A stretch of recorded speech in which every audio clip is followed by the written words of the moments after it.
네.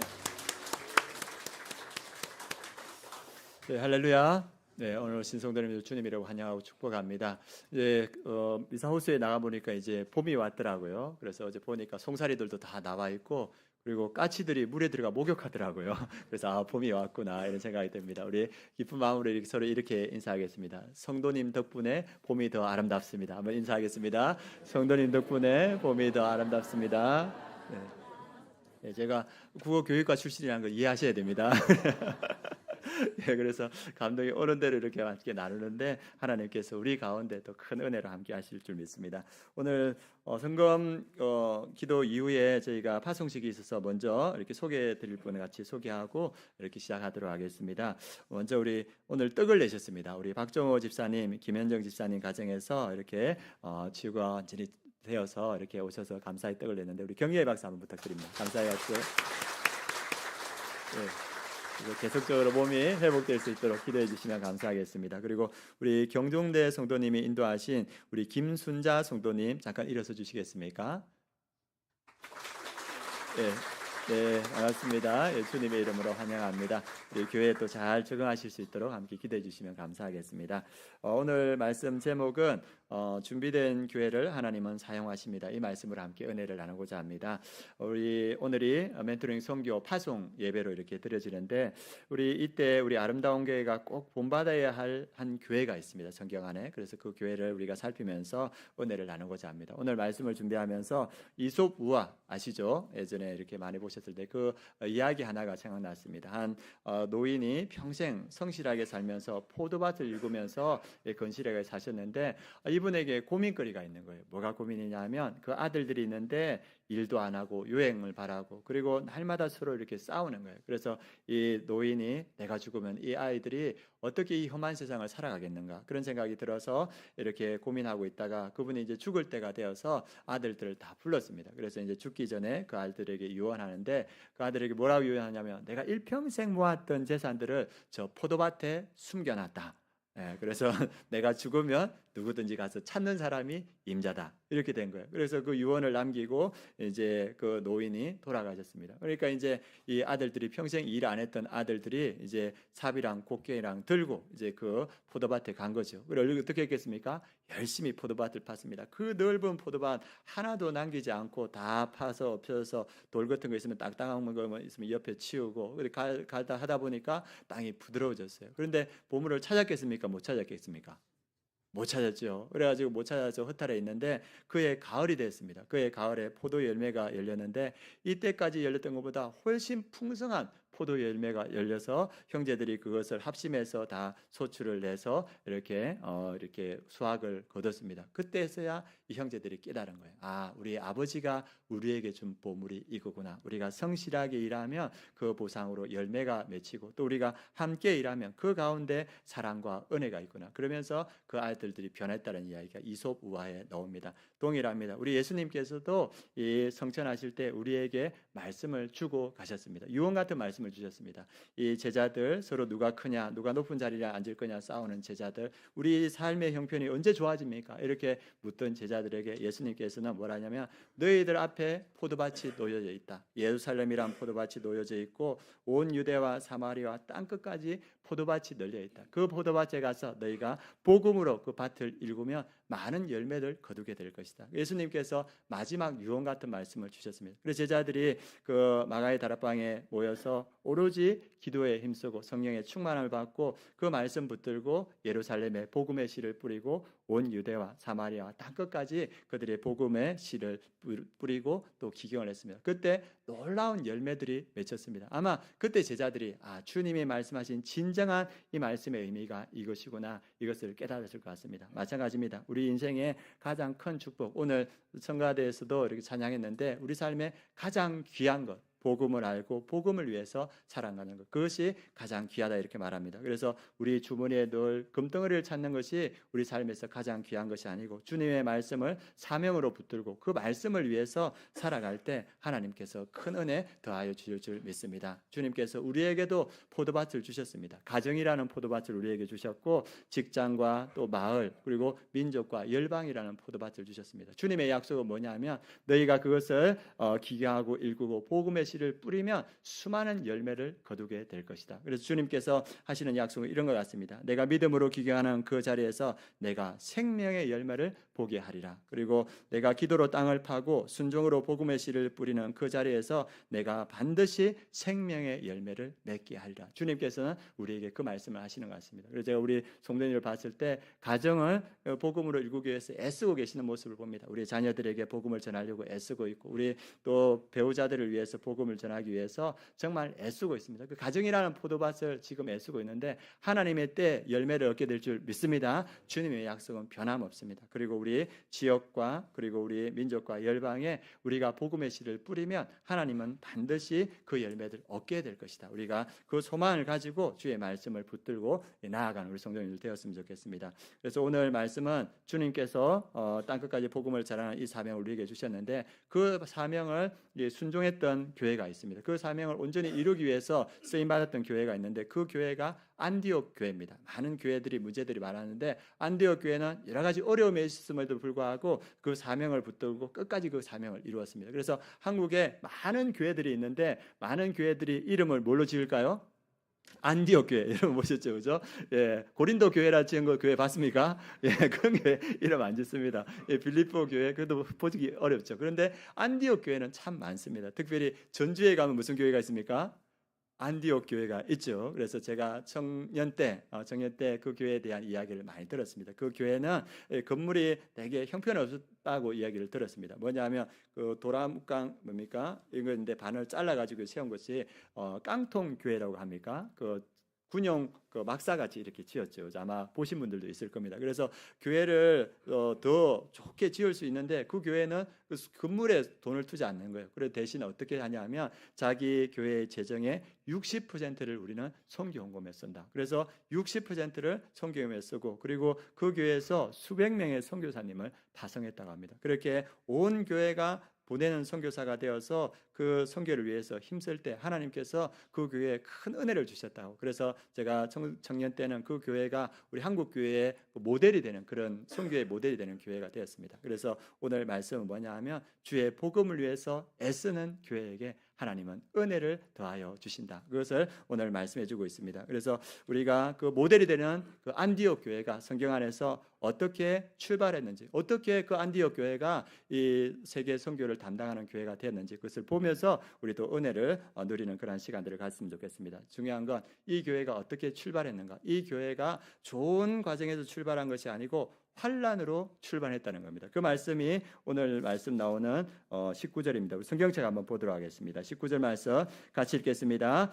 그때 스데반의 일로 일어난 환란으로 말미암아 흩어진 자들이 베네게와 구브로와 안디옥까지 이르러 유대인에게 말씀을 전하는데, 안디옥 교회가 어떻게 시작되었는가 19절에 말하는데 어디에 시작됩니까? 환란으로 말미암아 생긴 교회가 안디옥 교회라는 겁니다. 환란이라는 말이 들립시스라는 헬라어인데 들리보에서 유래한 동사입니다. 압착하다. 여러분들 올리브 기름을 짤 때 그 올리브를 그 기기에 넣고 압착하고 짜고 이렇게 누르죠. 그게 환란이라는 단어의 의미라고 볼 수 있습니다. 그래서 포도나 올리브를 틀에 넣고 짤 때 가해지는 엄청난 물리적 압박, 그것이 환란인데 신앙의 핍박과 어려움을 환란, 그 압착의 고통과 같은 것으로 이렇게 표현하고 있습니다. 그런데 하나님께서는 그 압착의 그 고통을 이 교회에게도 허락하실 때가 있고 우리 개인에게도 허락하실 수 있습니다. 그 엄청난 고통을 왜 하나님께서는 교회에 허락하시고 또 우리 개인에게 허락하시는가, 그것을 오늘 말씀을 통해서 함께 살펴보도록 하겠습니다.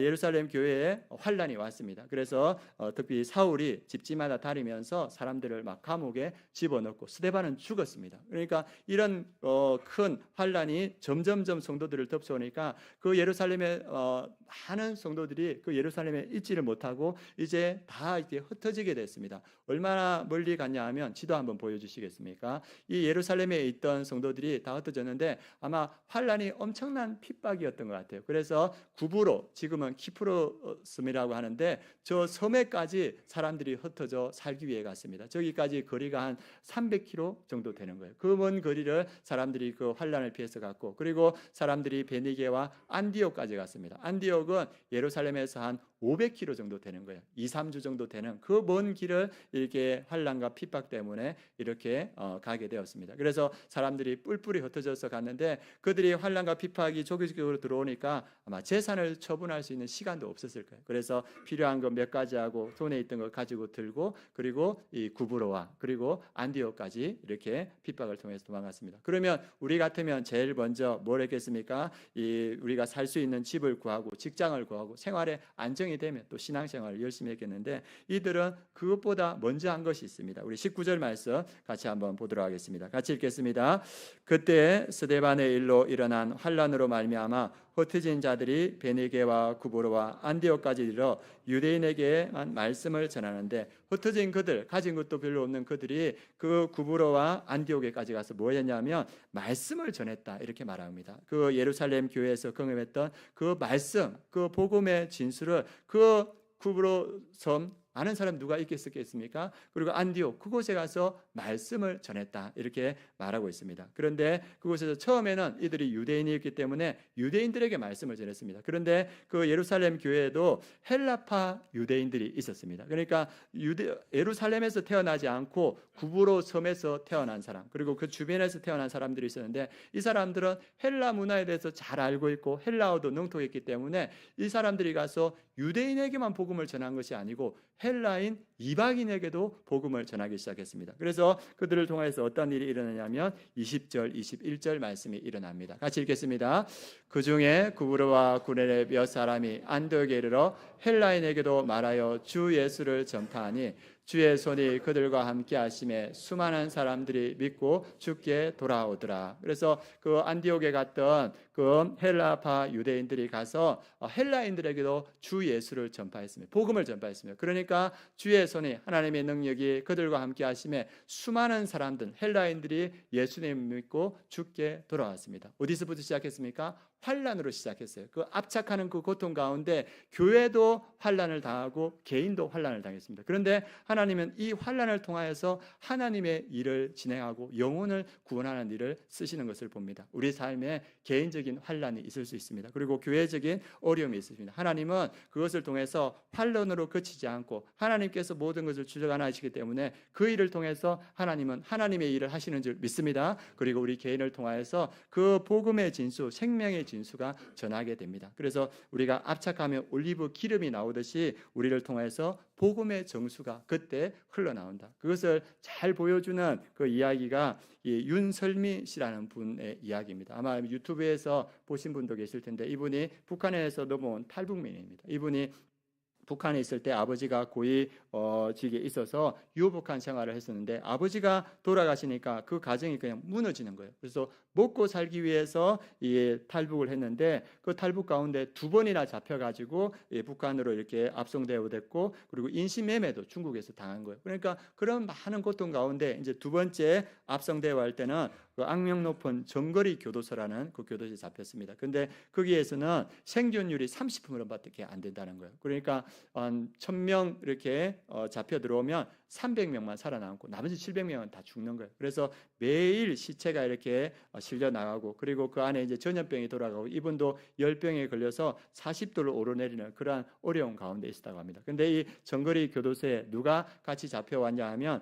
보빈이라는 여자분도 오셨어요. 근데 그분은 어떻게 왔냐 하면 북한에서 예수 그리스도를 믿다가 들켰어요. 그래서 같이 신앙생활 하던 사람들은 다 죽고 자기만 이 정거리 교도소에 살아서 잡혀온 거예요. 그러니까 이제 이 2분 뭡니까? 정말 환란이지 않습니까? 그 앞잡기에 늘려서 그 앞잡기 돌리는 그 압력 가운데 죽어가고 있는 상황 가운데 이 보빈이란 이분이 그 윤설미 씨라는 사람한테 복음을 전했다고 합니다. 그 정거리 그 수용소 교도소 안에서 그래서 뭐라고 했냐면 설미야 하나님은 너를 사랑하신단다 이렇게 전했대요. 그러니까 그 윤설미 씨가 화가 나가지고 뭐라 했냐면 무슨 이따위 사랑이다 해서 야 사랑 뭐 나 바보인 줄 아냐고 내가 사랑을 모르는 것 같냐고 나 사랑 충분히 받은 애미나이라고 이런 거 사랑이라고 안 해. 이런 걸 뭐라고 하는지 알아? 이런 걸 저주라고 해. 그렇게 막 악다구니를 했다고 합니다. 그런데 그 하나님을 전해받는 순간 어떤 마음이 들었냐 하면 그 영혼이 반응하면서 서럽고 억울한 마음이 들더래요. 그래서 자기는 평생 고아인 줄 알았는데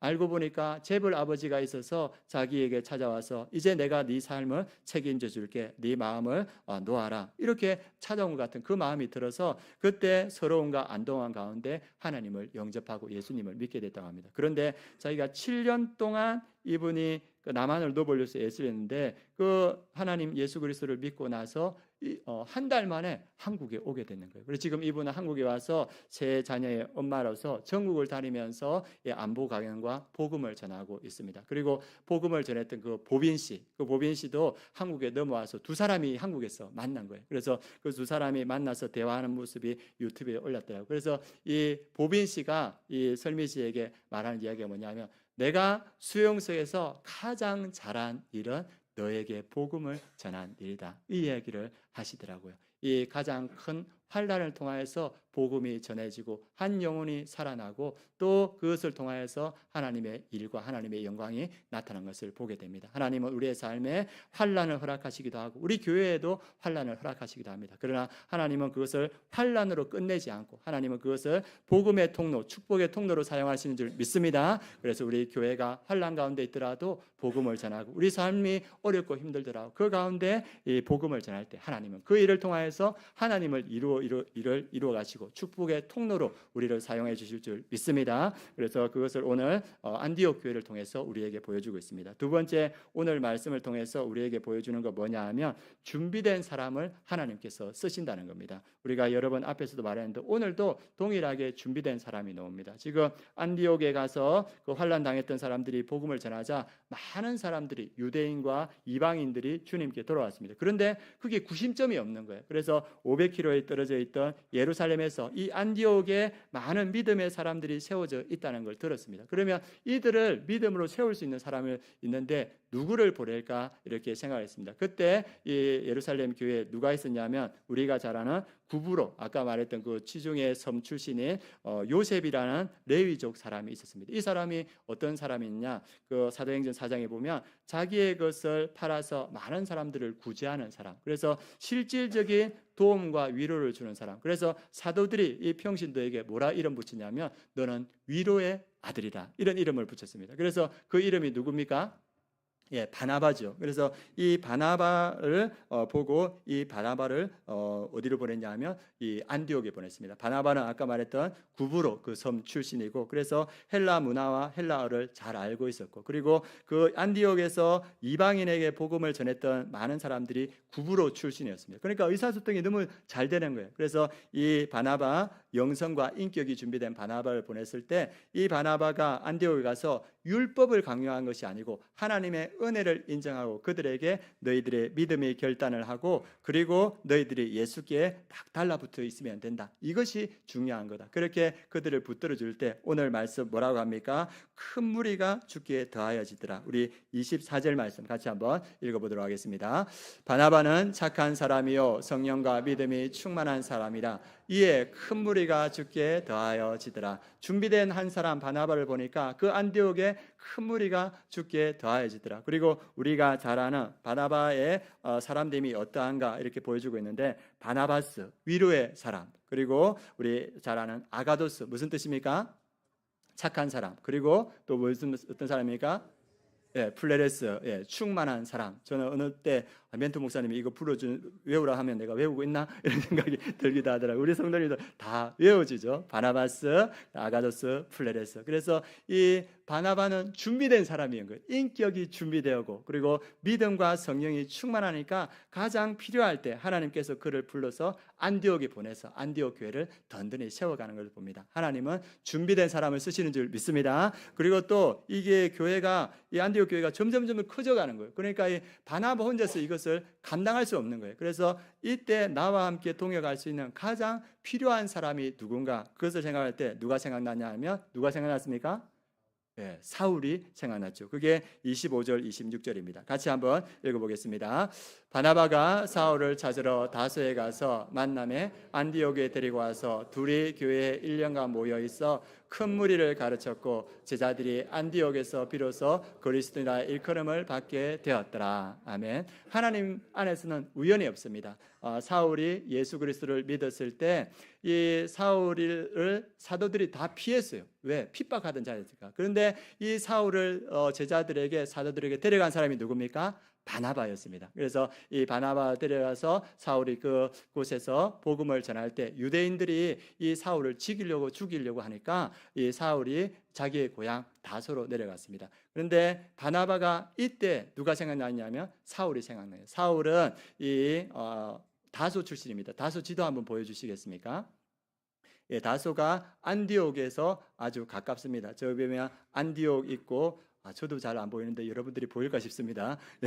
있고 그 위에 다소가 있죠. 그래서 이 헬라 문화권에 있습니다. 그래서 이 다소 출신인 사도 바울, 그리고 지금은 사울이죠. 사울은 헬라 문화에 능통했고 그리고 또 헬라어도 능통하게 사용했습니다. 그래서 헬라 문화권을 잘 이해하고 있었고 그는 로마 시민권자였습니다. 그리고 어디든 다닐 수 있었고 그리고 그는 가말리안 문화에서 구약에 대해서 해박했습니다. 그래서 이 바나바가 생각할 때 이 이방인들에게 복음을 가장 잘 전할 수 있는 사람이 누구냐? 사울이다. 그리고 이 바나바가 기억했던 건 뭐냐 하면 사울을 만날 때 하나님께서 이 사울에게 뭐라 말했냐면 이는 내가 이방인을 위해 쓸 그릇이다. 그 말씀을 기억한 거예요. 그래서 가장 필요할 때 가장 잘 준비된 누구를 데려옵니까? 이 다수에 있던 사울을 데려왔습니다. 지금 사울은 다소에서 7년에서 10년 정도 칩거하고 있었어요. 아무도 그를 기억하는 사람이 없었는데 그런데 준비된 사람을 바나바가 기억해서 그들을 안디옥으로 데려옵니다. 그래서 두 사람이 어떠한 일을 하는가? 우리 26절 말씀 같이 한번 읽어보도록 하겠습니다.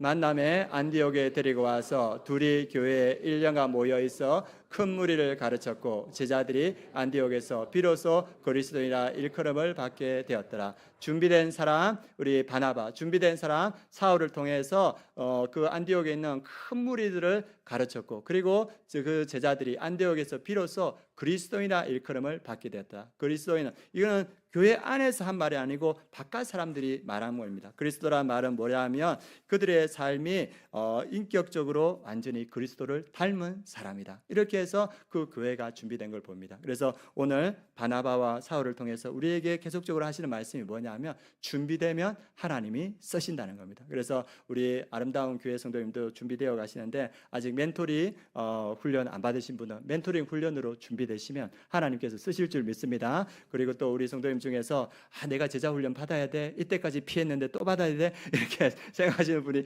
있을 수 있습니다. 그러나 준비되면 하나님께서 귀하게 쓰십니다. 누구같이? 바나바같이, 사울같이. 그래서 잘 훈련받아서 우리 성도님들이 쓰임받는 성도님 되기를 원합니다. 그리고 또 우리 교회에 잘 훈련받아서 지금 목자로 쓰임받고 계시고 또 평신도 사역자로 쓰임받고 있습니다. 우리가 준비된 만큼 우리를 쓰시는 줄 믿습니다. 제가 보니까 잘 준비된 사람, 우리 교회에서 그렇게 잘 준비된 사람이 누군가? 우리 교회에 아가도스, 플레레스, 바나바스 하여서 하나님께서 부르셔서 쓴 사람이 누군가? 제가 이 말씀을 준비해서 보니까 김종포 목사님이구나 이런 생각이 들었습니다. 준비되니까 신혼 첫날 밤에 부르셔서 쓰지 않습니까? 그래, 하나님은 준비되면 쓰십니다. 그 쓰임 받는 것이 우리에게 축복인 줄 믿습니다. 그래서 날마다 우리가 함께 준비되는 우리 성도님 되었으면 좋겠습니다. 그리고 이 바나바와 그리고 사울을 통해서 교회가 준비되었습니다. 그래서 어떻게 준비되냐면 그 두 사람의 1년 동안 가르쳐서 그들의 순풍과 신앙이 안디옥 교회에 준비되고 나서 리더들이 준비되었습니다. 그게 13장 1절입니다. 같이 13장 1절 읽겠습니다. 안디옥 교회에 선지자들과 교사들이 있으니 곧 바나바와 니게르라 하는 시므온과 구레네 사람 루기오와 분봉한 헤롯의 젖도생 마나인과 및 사울이라. 1년 동안 잘 가르치니까 제자 훈련을 하니까 이곳에서 지도자들이 세워졌습니다. 그래서 바나바와 사울은 이 교회의 첫 지도자였고 그 다음에 나왔던 사람들이 누구냐 하면 바나바, 시므온, 니게르, 흑인입니다. 그래서 이방인 사람이 지도자로 세워졌고 구레네 사람, 이 사람도 이방인인데 루기오, 안디옥 교회를 처음 개척했던 개척 멤버였습니다. 그 다음에 분봉아 헤롯 안티파스와 함께 그 젖동생 되었던 왕족입니다. 이들도 지도자로 세워졌습니다. 그래서 이 안디옥 교회는 한 사람이 주도하는 그러한 교회가 아니라 이 바나바는 그 성도들을 위로하고, 그리고 사울은 성도들을 가르치고, 그리고 이 분봉왕과 젖동생이었던 마나에는 사회적 영향력을 끼치면서 이 교회를 든든히 세워갔습니다. 그래서 이 교회가 점점점 성장하고 부흥하고 있었습니다. 그런데 이 성장하고 부흥하고 있는 교회가 무엇을 하냐면 2절 3절 우리의 생각과는 다른 일들을 하고 있습니다. 같이 한번 읽어보도록 하겠습니다. 주를 섬겨 금식할 때 성령이 이르시되 내가 불러 시키는 일을 위하여 바나바와 사울을 따로 세우라 하시니 이에 금식하여 기도하고 두 사람에게 안수하여 보내니라. 이 교회가 뭘 하고 있습니까? 금식하고 있죠. 아니, 교회가 성장하고 부흥하고 교회가 확장되면 이거 성장하고 부흥하는 거 이거 잘 관리하면 되는데, 이 교회는 그것에 신경 쓰지 않고 금식으로 이렇게 나아가고 있습니다. 왜 그렇습니까? 하나님, 우리 교회를 향한 하나님의 뜻이 무엇입니까? 우리가 이방 지역에 있는데 우리가 이방 사람들을 어떻게 복음을 전해야 됩니까? 그러니까 다음 사명을 위해서 이렇게 기도하고 있습니다. 예수님도 첫 사명을 시작하기 전에 뭐 하셨습니까? 금식하셨습니다. 40일 동안 금식하셨고, 안디옥 교회도 금식했습니다. 금식할 때 나의 소욕이 줄어들고 하나님의 음성이 들리는 줄 믿습니다. 이 금식할 때 성령의 음성을 이 안디옥 교회 전체가 들었습니다. 어떤 음성을 들었습니까? 내가 불러 시키는 일을 위하여 바나바와 사울을 따로 세우라 하시니 이에 금식하며 기도하고 두 사람에게 안수하여 보내리라. 성령의 음성을 듣는 교회가 되었습니다. 그래서 성령의 음성을 듣고 이 바나바와 사울을 안수하여서 이 안디옥 교회가 파송했을 때 1차 선교여행, 2차, 3차 선교여행을 하면서 세계 선교를 감당하는 그러한 교회가 되었습니다. 하나님께서는 준비된 사람들을 쓰시고 준비된 교회를 쓰시는 줄 믿습니다. 제가 이것을 볼 때 우리 아름다운 교회가 그러한 준비된 교회라는 생각이 듭니다. 제가 처음 왔을 때도 이야기를 듣고 많이 이렇게 놀랬고, 지금도 교회 사역을 하면서 우리 성도님들이 참 잘 준비됐다는 생각이 듭니다. 우리가 멘토링으로 많은 성도님들이 준비되시고 제자 훈련으로 잘 준비되어 계시고, 그리고 말씀과 기도로 잘 준비되어 있는 것을 봅니다. 그래서 제가 처음부터 왔을 때 어떤 생각이 들었냐면, 하나님, 이 잘 준비된 성도님들 무엇을 위해 이렇게 잘 준비되었습니까? 그렇게 했을 때 주님께서 주시는 말씀은 복음 전파와 열방 선교를 위해서 준비했다는 그 마음을 주셨습니다. 우리가 지금 멘토링 선교를 떠나지 않습니까? 이건 우연히 된 것이 아닙니다. 지금 한국 교회 상황을 봤을 때 교회들마다 선교의 열정이 많이 줄었어요. 그래서 교회들을 둘러보면 자기 교회 세우는 것도 간신히 하고 있습니다. 그런데 이때 하나님께서 멘토링 선교를 통해서 그 베트남의 선교사님과 자녀들 99명을 준비시켜 주시고, 또 자원에서 우리가 17명이 그곳에 선교하러 갑니다. 이것은 하나님의 은혜인 줄 믿습니다. 우리가 준비되니까 하나님께서 이 사역을 맡겨 주셨습니다. 제가 생각할 때 어떤 생각이 드냐면, 2000년 전에는 안디옥 교회가 하나님께 붙들려서 쓰임 받았습니다. 이제 2026년에는 하나님께서 우리 교회를 붙들고 쓰시는 줄 믿습니다. 그래서 우리가 여기에 있는 분들이 다 2026년도 엑스 26 하나님께서 우리를 통해서 하나님의 일을 하시구나. 온 교회가 함께 금식하며 기도하여서 바나바와 사울을 파송했듯이 우리 온 교회가 함께 금식하며 기도하며 우리 멘토링 선교를 팀을 오늘 파송할 텐데, 그때 주님의 놀라운 일들이 나타날 줄 믿습니다. 그래서 이 교회가, 안디옥 교회가 파송할 때 뭘 했다고 말합니까?